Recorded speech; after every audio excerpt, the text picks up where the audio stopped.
Jim Crow laws here in the United States. Jim Crow laws were designed to make life for African Americans much more difficult than they needed to be after the Civil War. A lot of these Jim Crow laws focused on segregation, making sure that we keep white people and black people separated in our society, because they had never been integrated into society before.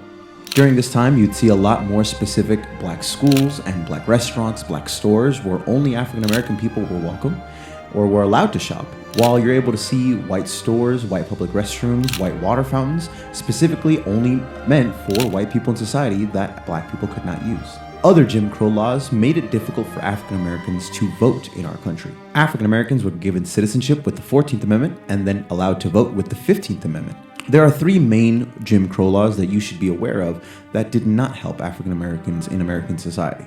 Number one is poll taxes. If you wanted to vote, you needed to pay a tax. However, since the 15th Amendment says we don't discriminate voting based on race, this poll tax applied to everyone, black people and white people. However, there was a workaround for white people.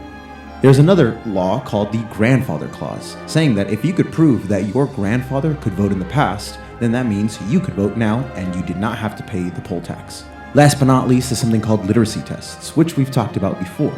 But these literacy tests were very difficult tests that African Americans needed to take in order to prove they could read and thus were allowed to vote. And a lot of the times these tests were just rigged. And now you know the effects of